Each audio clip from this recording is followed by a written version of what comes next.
Menurut kacamata Anda atau menurut pandangan Anda, Pak, apakah penurunan daya beli ini juga berdampak pada kemampuan Anda untuk bisa, memperoleh pendanaan atau kredit untuk proyek-proyek baru, Pak, untuk saat ini?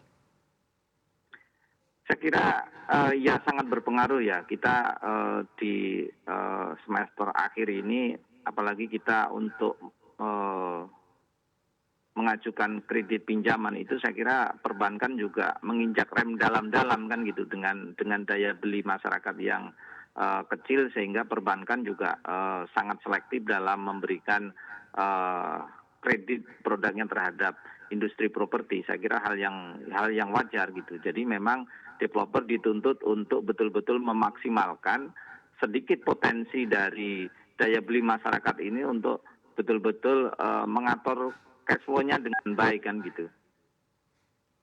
Baik, Pak, lalu jika melihat situasi yang terjadi saat ini, Pak, sebetulnya apa dampak dari penurunan daya beli terhadap harga properti, Pak? Apakah terjadi penurunan harga atau juga mungkin Anda sendiri melihat perlu adanya penyesuaian harga ya? Atau mungkin, ada insentif-insentif khusus, Pak, bagi para calon pembeli?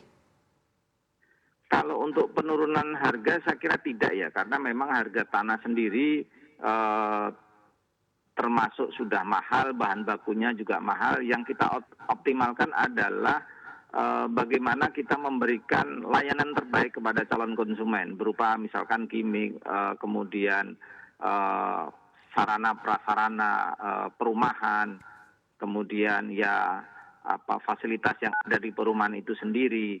Dan yang paling penting sebenarnya kalau kita sebagai developer adalah sinergi dengan pemerintah, bagaimana, kita bisa memberikan hunian yang layak, kemudian transportasi yang memang mudah dijangkau seluruh masyarakat, sehingga masyarakat ketika memutuskan membeli itu dari rumah ke kantornya itu tidak membutuhkan waktu yang lama.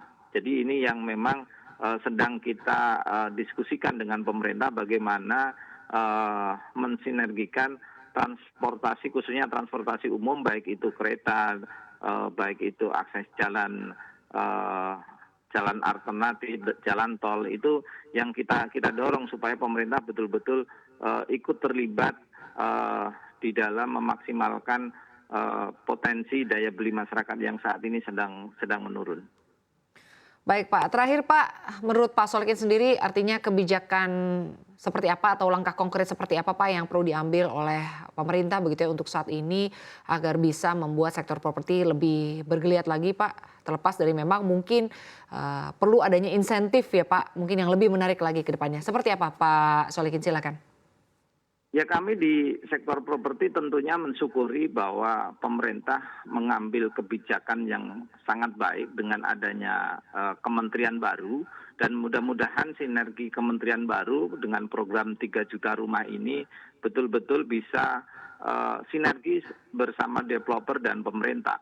Ya salah satu caranya adalah bagaimana pemerintah menyediakan sarana transportasi publik yang memang betul-betul bisa diakses ke seluruh, developer, kemudian, sarana misalkan, PLN-nya seperti apa, kemudian, jaringan airnya seperti apa, itu dimaksimalkan sehingga, eee, sinergi bersama developer itu akan jauh lebih lebih mudah. Dan untuk misalkan dari sisi keuangan tentunya, kelonggaran-kelonggaran di sektor, perbankan juga kita dorong, kemudian dari sisi perpajakan juga, eee, bisa ada stimulus yang memang betul-betul, maksimal. Contohnya misalkan kelonggaran saat ini PPN sudah, kita dapatkan, kemudian kita dorong lagi supaya, kemudahan di dalam atau, keringanan dalam urusan soal, BPHTB dan sebagainya.